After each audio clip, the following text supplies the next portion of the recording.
I decided to run for the ILO because the ILO was introduced to me by complete accident. I had never planned to be in the ILO. What I've always done is I've always kept a duality of sorts, in the sense that being a serial entrepreneur, I somehow got hooked into organized business.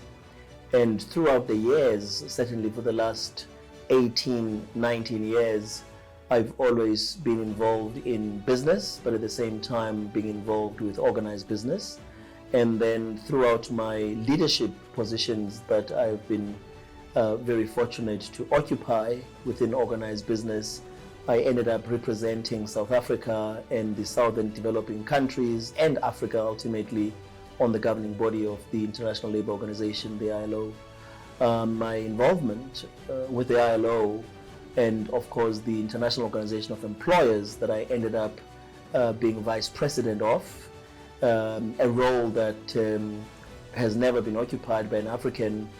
for about 97 years, really, since the development or the inception of the ILO and the IOE in 96 years, and having been involved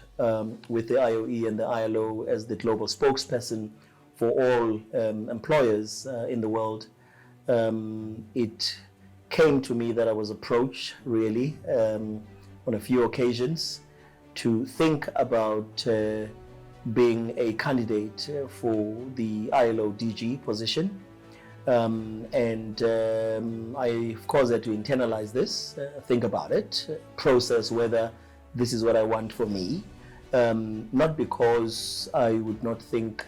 initially that it is an important position to occupy, but purely because when you have been in leadership positions, as I've been over a number of years, and you believe in giving all of yourself and doing things not because of the position, but doing things because they mean a lot to you, I needed to be sure, needed to be certain that I wanted to do this without not having the opportunity to deal with matters I've left for myself. I'm a parent of 3, I'm a grandparent as well, and I'd always planned that when I'm through with supporting my children, which I am now, my youngest child having just qualified in the UK, this would be me time. So I processed it, I thought about it, and I then decided, actually, my daughter also had a lot with this thinking ultimately, that one cannot give an impression or an expectation to people that this is what you want to do for the long haul, and then you pull out. So I felt that it is a responsible thing to do, to actually take up the challenge of being a candidate for the ILO, purely because I believe that we all have our time in history. We all have our time for when things are to be done by certain people. And I think the timing would be perfect for me, with my experience, with the competence that I have, having worked in the ILO and the IOE for many, many years, that the timing would be right for Africa to finally have an opportunity, because the reality of it as well is that Africa and Asia have never had an opportunity to lead the ILO since 1919. Employers have never had an opportunity to lead the ILO ever.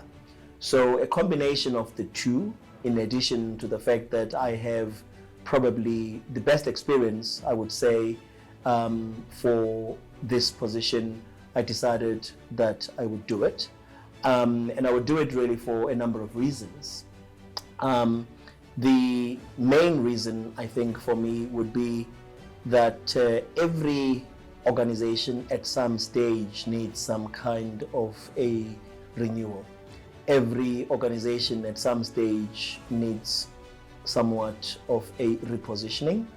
And the ILO, having done very well in terms of standards over the years, in terms of its conventions, in terms of ensuring that it influences the thought leadership of the world of work,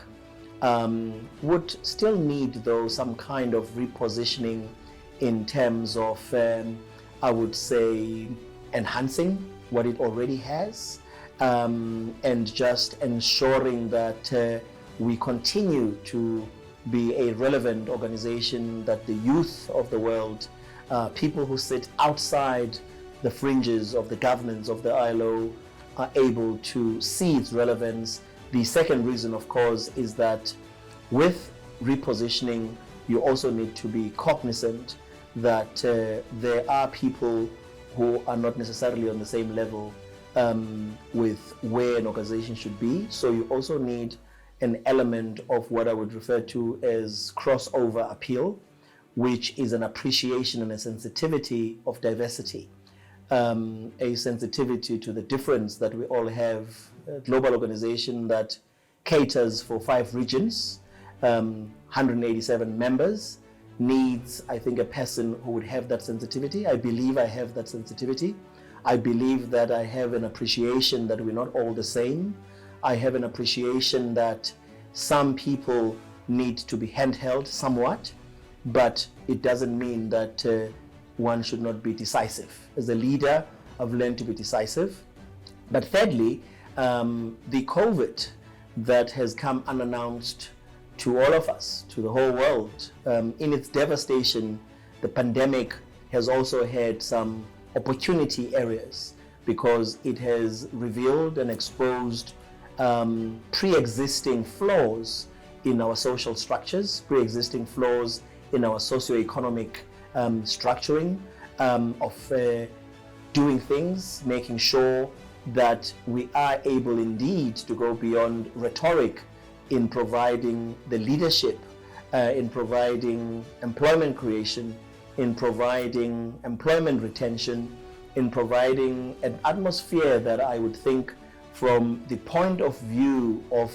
occupational safety and health, for example, mental health has revealed that it has always been there, but mental health has now become